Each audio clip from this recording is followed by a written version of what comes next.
Well, here we are with my review of the Junkers F13, the first all-metal transport aircraft.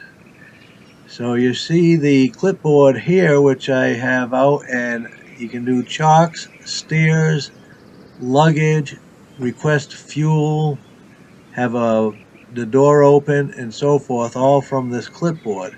So I'm going to request fuel and so forth, and now we'll take a look outside. We can see the baggage cart, we can see the stairs and the door open, and in the front is the fuel wagon. So we have them both here. So we got the luggage being put aboard. Passengers can climb aboard shortly after we refuel. You can see the tanks there with the fuel, and I'm flying the classic version with the wooden propeller, the vintage and the vintage gauges.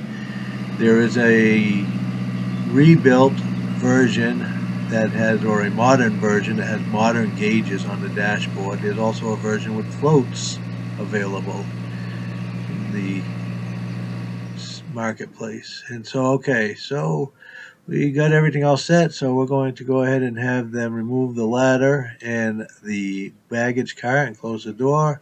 And we're going to request the fuel here. We're going to fill it up. Here we go. We'll see that here. Here's a zip. Okay, now it's full. We'll get rid of the fuel cart.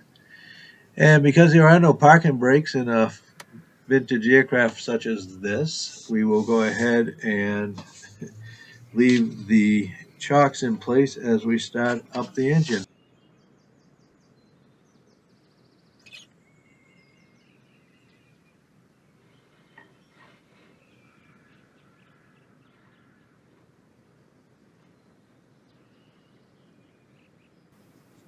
So looking in the cockpit here, let me just love that sound of this engine starting up. We have the compass up top here, and below that is our RPM indicator. To the left is the airspeed indicator, and then to the right of the RPM is the altimeter. Then over here we have the fuel tank level, that's in the center, and you can see the green, and that has to be there. You have fuel in the two wings, but then there's an auxiliary tank in the nose, and you turn on the fuel valve. That lets the fuel flow to that auxiliary tank, and then you can start the engine. And then, yeah, to the left here, the gauges, we have the oil and fuel, and then over on the right there's the clock. Now, the rudder pedals in this don't slide left and right like modern rudder pedals. They just tilt like what we would do for applying brakes. I'm going to remove the chocks here, and we can start heading out. And so the sound in this is, I just love it. I love the way it sounds when it starts up. I love seeing the exhaust pipe sticking up out of the front of the nose. You know, this was a real breakthrough design, because prior to this, most of the airplanes were biplanes that had wings that were all braced up with struts. And this comes out and it's a low wing, it's a cantilever monoplane, there's no external bracing. It was elegant, it was graceful, it really was a completely different airplane compared to what had been flying around. So we're at EGSU, which is a great airport that I love to use to fly, and this is not a default package. This is a scenery package from flightsim.to, but it's got an aviation museum. That's why you saw all the airplanes over there, and there's always classic planes flown here and parked here. And so whenever I do a review of a classic airplane, I usually come to this. I think it's Duxford. I'll double check, and the information will be in the description down below. But it's EGSU Duxford in England, I believe is the airport that we're at.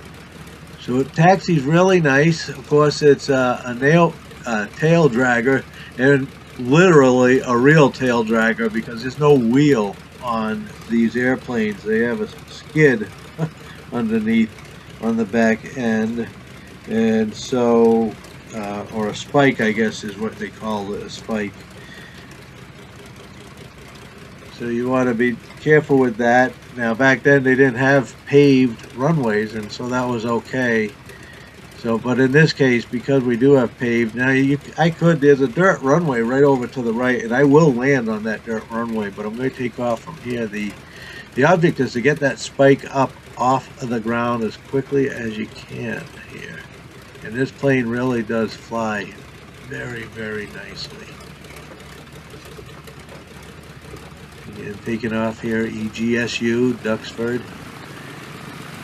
Add-on scenery pack. It's free and it's got different variations, so if you don't have the CPU to run all of it, you can actually download different variations. Stay nice and level as we go down the runway. You can pick up our speed. You saw how sweet that came up off the runway, huh?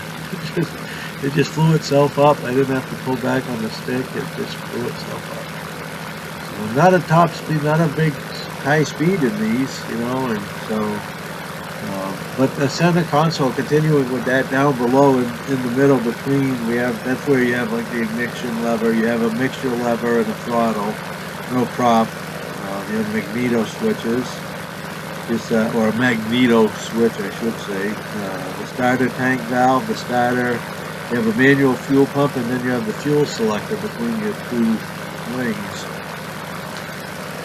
And then the only other real gear is down on the left of the yoke, the control in front here, and that is the cowl control for the cowl flaps. And so that's what I end up having my propeller control on my side tech is mapped to the cowl flaps. And I have my throttle and the mixture. Yeah, beautiful day for flying, huh? Nice place to fly, England. Although they might not appreciate too much seeing a German airplane, although this, I don't think really did a whole lot during the war. It really was a transport plane, cargo and passenger. It was designed at the end of World War I. It did its maiden flight on June 25th, 1919. So 1919 was, my grandmother would have been 15 years old. The Lincoln Head Penny would have been 10 years old, because I think the very first Lincoln Head Penny was 1909. As I said, World War I just ended. So you could have a crew of 1 or 2, and you could have up to 4 passengers. Remained in production for more than a decade, and then in service for more than 30 years. It was the basis for the airline Junkers Luftwaffe, which was, I guess, the first air carrier of the Germans that became an important component of the German airline Lufthansa.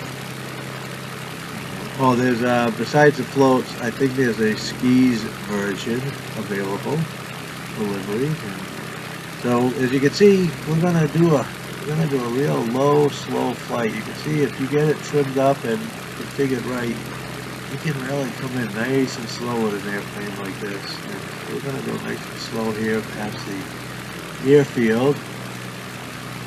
We're gonna continue up around, come back, go over the museum and some of the airplanes themselves, and then we're going to land, and we're going to land on the grass strip, and we're going to come all the way down to this hangar down here. I get to treat that as my little personal hangar there, the one all the way at the end, so we'll come back to that. You can see trimmed out, it does a real nice slow flight.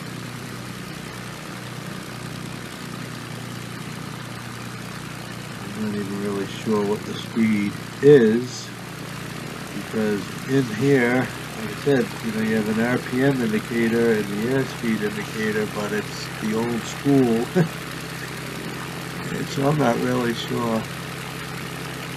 I do know it's going very slow. It wouldn't take much more to stall this, but I love seeing that water propeller. Isn't that thing beautiful? It's a 2-blade wooden prop. And it's got a neat tail, it's got a fin where you get that nice rib that goes all the way back along up to the rudder, and it kind of gives it a really neat say fish-like, but a really neat tail on this airplane. I'm anxious to take it into the mountains in both ski and water configurations. Matter of fact, this might be the airplane I use for my next flying and fishing video. If you haven't seen that series, I combined Microsoft Flight Simulator with real VR fishing, which is an awesome fishing game for the Oculus Quest. And so I find spots that are the same that are in the game, because the fishing game has real locations, and of course we know Flight Simulator has real locations, and so I fly to them and land in the lakes or the rivers, and then I switch to the fishing app and actually fish where I just landed. A lot of fun. A lot of fun. But this might be my next plane. Now look at that. Look at the detail looking down the ribbing of this nose, huh? You got the exhaust of the pipe coming out of the pipe ahead, and I think the other ones must be fuel filter and maybe oil gauge. I'm not sure. I gotta find a manual for the plane. It does come with manuals in the folder. If you go to the packages folder and search out for the F13, there's a manual for the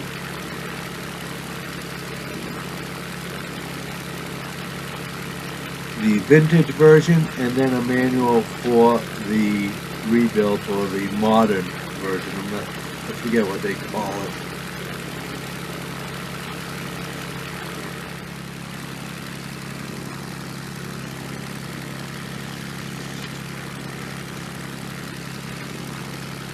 You can see we're doing a slow fly over the airfield and all the static planes, as well as the museum that's right below us near that odd mound. And this is like a little battlefield with tanks and armored vehicles. And I think this is the fire. I think it was the fire engines on the left there, the red. So we're going to swing back around now and come in and land on the grass strip.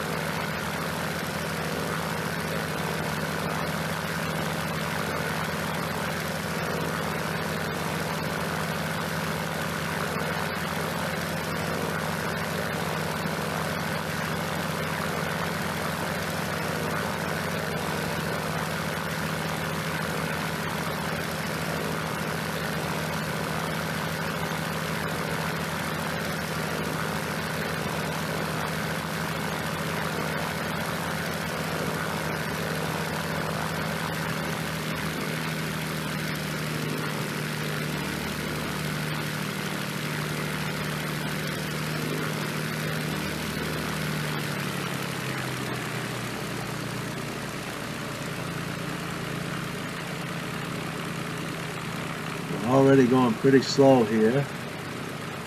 Yeah, I think those are the fire trucks down there, it looks like. Right, oops, I was a little bit off on the grass strip here, so I'm going to have to center here. Yeah, I'm going a little bit faster than I should be, I think. I think maybe my switch wasn't mapped to the flaps. So, great plane in the Microsoft Flight Sim Marketplace. It is one of the, what do they call, the local legend. It's the local legend 6, the Junkers F13, the F13, first all-metal aircraft, transport aircraft. Flies quite nicely under normal conditions. I'm sure it's going to fly nicely as well on water and in the snow. Well, hey, thanks for watching, and we'll check out some more outside views here and get another quick look at it. And we'll see you in the skies.